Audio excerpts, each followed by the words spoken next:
வணக்கம். Many of us must have seen lot of advertisement about doubling of the investment by the financial institutions. Different institutions give the advertisement about the doubling of the amount invested in their financial packages.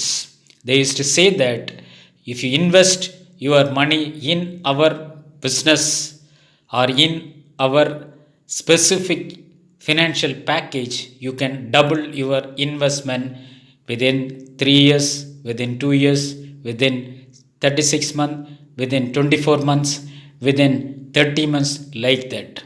Now we will see how this doubling principle works. What is the basic rule behind that in this video?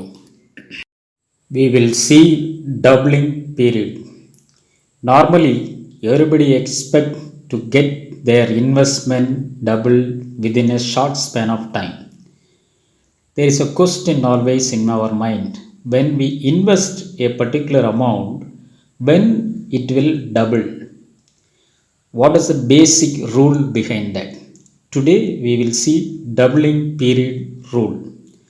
Here, one of the common rule applied for doubling the investment is rule of 69.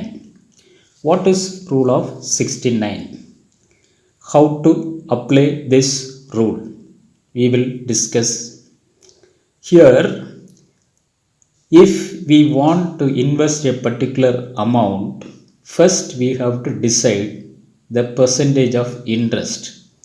That interest may be our expected interest or the current interest. With that, we can calculate by using this rule.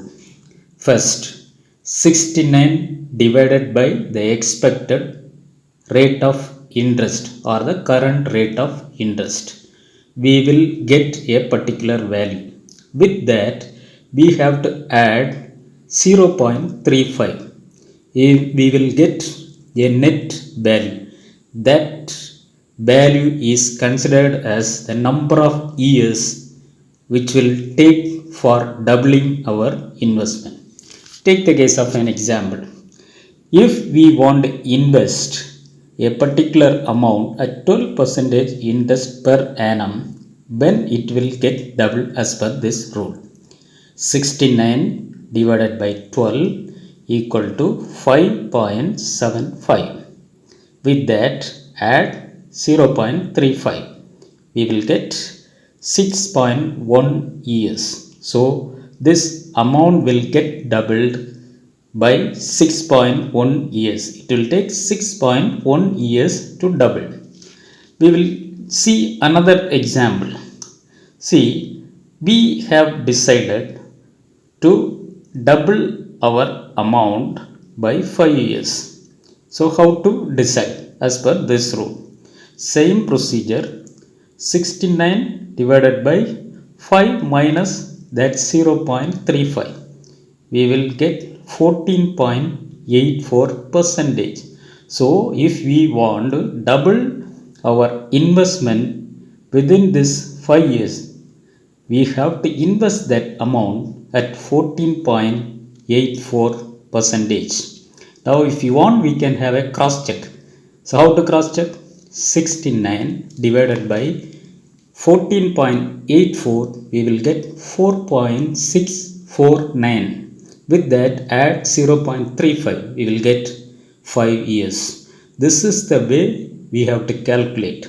This is the way we can decide that investment based on the rate of interest and the number of years we are expecting. The most important assumption here is the invested amount is not withdrawn within that particular period and the amount is continuously compounded. We will meet in the next video with an interesting concept in personal finance. Thank you.